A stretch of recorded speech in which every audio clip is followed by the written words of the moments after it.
صحابہ اکرام کی زندگی کو دیکھنا ہے۔ اللہ تبارک و تعالیٰ نے ہم نے کتنی یہ سہولتیں میسر کی ہیں، ورنہ صحابہ کی زندگی دیکھیں، ان کے پاس اس طرح کی عالی شان مساجد نہیں تھی، عالی شان ان کے پاس طرح طرح کی آسائشیں نہیں تھی۔ ایک ایک کھجور کھاتے اور اسے سارا سارا دن روزہ رکھتے۔ شام میں افطاری کرنے کے لیے ان کے پاس صرف پانی میسر ہوتا یا نمک میسر ہوتا، یا ایک ایک کھجور سے افطاری کر لیا کرتے۔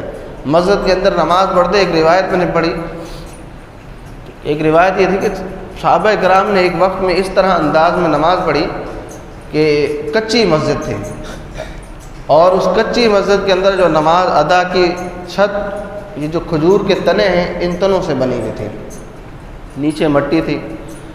تو اسی اثناء میں بارش شروع ہوئی، اور جب بارش شروع ہوئی وہ نیچے پانی پہنچا تو ظاہر مٹی ہے، تو مٹی کے بعد جو کیا بنتا ہے، کیچڑ بنتا ہے نا مٹی کا۔ تو اس انداز میں سجدے کیے کہ واپس جب اٹھے تو مٹی جو ہے چہرے کے اوپر، داڑھیوں کے اوپر لگی ہوئی تھی۔ اس انداز میں ہم نے کبھی اس طرح کی نماز پڑھی ہے تو بتائیں۔ ہمارے پاس تو ہر سہولت ہے، عالی شان قالین بچھے ہوئے ہیں، پنکھا ہے، اسی طرح سیور ہے، ہر چیز ہمارے پاس سہولت ہے، لیکن اس کے باوجود بھی ہم اپنے رب سے دور ہوں تو کوئی تو وجہ ہو، وجہ میرے پاس بھی ہونی چاہیے، آپ کے پاس بھی ہونی چاہیے کہ ہاں میرے رب یہ وجہ ہے۔ اللہ تبارک و تعالیٰ قرآن پاک میں فرماتا ہے یا ایھا الانسان ما غرک بربک الکریم، کہ اے انسان تجھے کس چیز نے دھوکے میں رکھا ہے میرے بارے میں، مجھے بتا تو صحیح۔ چلو وہی دھوکہ ہی بتا دو کہ کس چیز نے تجھے دھوکے میں رکھا ہے، وہ دھوکہ تو بتاؤ، پتہ تو چلے۔ میں کہتا ہوں کہ قرآن پاک کی ایک آیت ہمارے لیے کافی ہے جھنجھوڑنے کے لیے۔ اللہ پاک فرماتا ہے کہ اے انسان تو غور تو کر، ہم نے تجھے کس نطفے سے پیدا کیا ہے، کس نطفے سے پیدا کیا ہے، اپنی پیدائش کے اوپر غور تو کر۔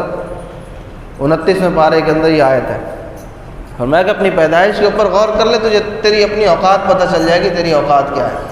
ہم نے تجھے اس کنڈیشن میں پیدا کیا تھا کہ تو اپنی گندگی خود سے صاف نہیں کر سکتا تھا، تیری کنڈیشن ساری زندگی یہیں رہی، جب تو مرا تب بھی اپنی گندگی صاف نہیں کر سکتا تھا۔ یہ تو ہماری کرم نوازی تھی کہ ہم نے لوگوں کے دلوں کے اندر رحم ڈالا، انہوں نے تجھے صاف کیا، تجھے غسل دیا، تجھے اچھا لباس پہنایا، کفن پہنایا، تیرے لیے قبر کی تیاری کی۔ یہ تو ہم نے ان کے دلوں کے اندر رحم ڈالا ہے۔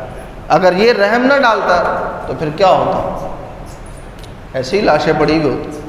اور کئی ایسے واقعات سننے میں بھی آتے کہ جہاں پر لاشوں کو نہیں دفنایا گیا تو جانوروں نے کھائی وہ لاشیں۔ تو اللہ تبارک و تعالیٰ فرماتا ہے کہ اپنی پیدائش کے اوپر غور کر کہ ہم نے تجھے پیدا کس طرح کیا ہے، ایسے گندے نطفے سے پیدا کیا ہے کہ وہ تیرے جسم سے خارج ہوتا ہے تو ناپاک ہو جاتا ہے، تیرے لیے سب سے عظیم جگہ آنے کی پابندی لگ جاتی ہے، ناپاک ہو جاتا ہے، تو مسجد کے اندر نہیں آ سکتا، تو میری مقدس قرآن کی تلاوت نہیں کر سکتا، تجھے ہم نے ایسے گندے نطفے سے پیدا کیا ہے۔ تو اللہ تبارک و تعالیٰ فرماتا ہے کہ کس چیز کا تکبر ہے، تجھے کس چیز نے مجھے دھوکے میں رکھا ہے، دھوکے کے لیے وہ دھوکہ تو بتا دیں، نہ وہ دھوکہ میرے پاس ہے نہ آپ کے پاس ہے، بس کیا ہے، غفلت کی زندگی ہے جو شیطان نے ہمیں دی ہے۔ اللہ تبارک و تعالیٰ ہمیں اس غفلت کی زندگی سے دور فرمائے اور ہمیں عقل سلیم عطا فرمائے، صحیح معنوں میں مسلمان بن کر زندگی گزارنے کی توفیق عطا فرمائے۔